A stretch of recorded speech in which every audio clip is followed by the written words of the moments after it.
Congress party द्वारा कल HKRN द्वारा जो कह सकते हैं कि जिस प्रकार की पॉलिसी लाई गई है उसके विरोध में प्रदर्शन किया जाएगा। खास बातचीत करने के लिए हमारे साथ कांग्रेस के वरिष्ठ विधायक हैं अशोक अरोड़ा मौजूद हैं। सर, क्या कुछ कहेंगे, कल की क्या कुछ रूपरेखा रहेगी कार्यक्रम की और किस प्रकार से जो है शुरुआत होगी? हरियाणा प्रदेश का युवा आज पूरी तरह से फेडअप है। रोजगार ना मिलने की तरफ से हमारा युवा अपराध की तरफ चला गया है। रोजगार ना मिलने की तरफ वजह से नशे की गया, डोंकी में विदेश जाने पे मजबूर है। सरकार लगातार युवाओं का शोषण कर रही है। हरियाणा कौशल रोजगार निगम, जो कि एक सर्विस प्रोवाइडर है जो कमीशन बेसिस पे काम करता है, उसके जरिए हरियाणा प्रदेश की सरकार युवाओं का शोषण कर रही है। ये जब कौशल रोजगार बना था, ट्रेनिंग सेंटर था, नौकरियां देने वाले तो हमारे HPSC है, SSC है, तो वहां से नौकरियां दी जाए, परंतु सरकार ने पक्की नौकरी ना देकर कच्ची नौकरी देने के लिए बनी है। पिछले दिनों इन्होंने एक जॉब सिक्योरिटी का बिल लाए थे, जिसमें 1,20,000 लोगों की जॉब सिक्योरिटी की बात इन्होंने की। 1,20,000 लोगों को जॉब सिक्योरिटी की तो बात कर रहे हैं, परंतु आज उनको 16,000, 18,000, 58,000 साल के हो जाएंगे, इसी पे उनको काम करना पड़ेगा। तो हमारी मांग है कि जिनको आपने जॉब सिक्योरिटी दी है उनको बकायदा से स्केल मिलना चाहिए, उन्हें प्रॉपर मेडिकल अलाउंस मिलना चाहिए, उन्हें महंगाई भत्ता मिलना चाहिए, यात्रा भत्ता मिलना चाहिए, ताकि उनका शोषण ना हो। और इसके साथ साथ HKRN को बंद करके पक्की भर्ती करो, जिसमें मेरिट के अनुसार हो, संविधान के अनुसार हो, जिसमें रिजर्वेशन हो। ऐसी व्यवस्था सरकार को करनी चाहिए। इसलिए कल 19 तारीख को 11 बजे HKRN ऑफिस के सामने कांग्रेस पार्टी का धरना होगा। कौन कौन से नेता कांग्रेस के इसके अंदर शामिल रहने वाले हैं? हरियाणा प्रदेश की समस्त कांग्रेस पार्टी, जिसमें हमारे प्रधान प्रभारी, हमारे नेता प्रतिपक्ष, MLA MP सभी लोग शामिल होंगे। सर, विधानसभा सेशन को लेकर जो है मॉनसून सेशन है उसका तारीख का ऐलान हो गया है, 27 तारीख की शुरू होने वाला।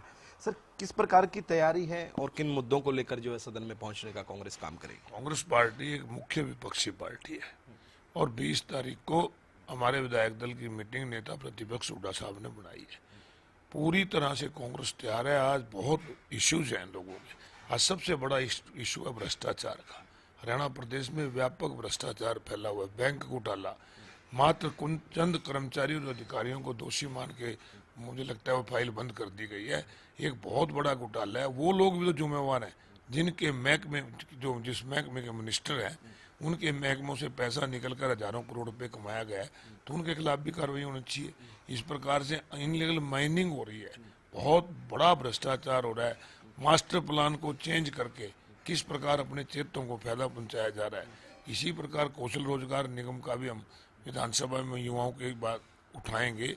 इसके साथ साथ गेस्ट टीचर हैं, गेस्ट टीचर को हाई कोर्ट की डबल बेंच ने भी फैसला दे दिया, सरकार अब तक भी उनको निकाली। इसलिए उधर नेशनल हेल्थ मिशन के हैं, उनका कोर्ट से फैसला आया उनको पक्का करने का, उनको नहीं कर रही। तो आज जो भी जनता से जुड़े इशू हैं हम विधानसभा में उठाएंगे। सर, एक आरोप हर बार जो है भाजपा के नेता कांग्रेस के नेताओं पर लगाने का काम करते हैं कि कांग्रेस के नेता आवाज उठाते हैं, मुद्दे उठाते हैं, लेकिन फिर उनमें सुनने की क्षमता नहीं है, फिर वो सदन को छोड़कर चले जाते हैं।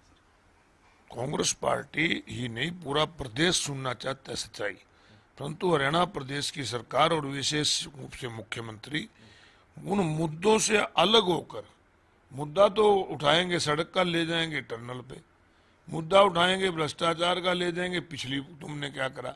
अगर मुख्यमंत्री जी हरियाणा प्रदेश के युवाओं के प्रति, हरियाणा प्रदेश की जनता के प्रति इतने गंभीर हैं, तो जो इशू उठाया जाए, जो सवाल उनसे पूछा जाए, उसका जवाब देना चाहिए, ना कि इधर से उधर ताजमहल पे ले जाएंगे, टनल पे ले जाएंगे, ये बातें नहीं करनी चाहिए। भाजपा की प्रदेश अध्यक्ष डॉक्टर अर्चना गुप्ता का एक बयान वायरल हो रहा है, विशेष वर्ग का जिक्र करते हुए नजर आ रही। क्या मानते हैं सर, किस वर्ग की वो बात करते हुए? ये बीजेपी का एक राजनीतिक एजेंडा है।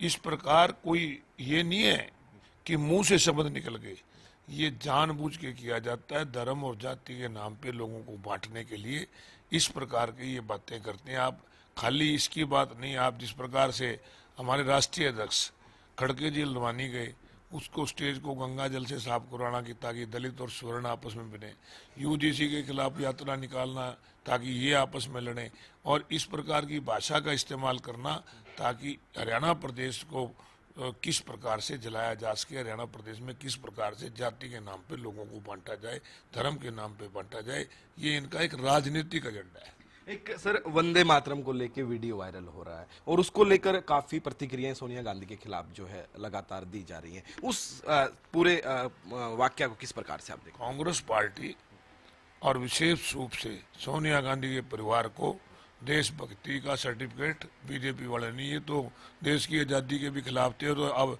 मनोहर लाल जी का पिछले दिनों एक बयान आया था कि देश की आज़ादी जल्दी चाहती थी कांग्रेस, इसलिए हो गई, थोड़े दिन और ना होता तो कोई ज़्यादा अच्छा होता। ये बयान मनोहर लाल जी का है। ये तो देश के, इनसे हमें किसी चीज़ की सर्टिफिकेट की जरूरत नहीं है। जब वंदे मातरम गाया जा रहा था, कांग्रेस के देशों में अडोप्ट हुआ था, वंदे मातरम को राष्ट्रीय गीत जब बनाया गया था तो बाबा साहब भीमराव अंबेडकर की अध्यक्षता में जो कमेटी थी सर्वसम्मति से उसके अडॉप्ट किया था, ये तो थे ही नहीं उस टाइम। धन्यवाद सर। ये थे हमारे साथ कांग्रेस वरिष्ठ विधायक अशोक अरोड़ा, जिन्होंने तमाम जानकारी दी और उन्होंने बताया कि कल HKRN को लेकर जो है विरोध प्रदर्शन किया जाएगा और उसमें तमाम नेता शामिल होंगे और वहीं विधानसभा के कह सकते हैं कि मॉनसून सेशन के अंदर तमाम जो जनता के हित के मुद्दे हैं उनको उठाने का काम किया जाएगा। वीडियो जर्नलिस्ट विनय के साथ प्रदीप शोकंद, हरियाणा न्यूज, चंडीगढ़।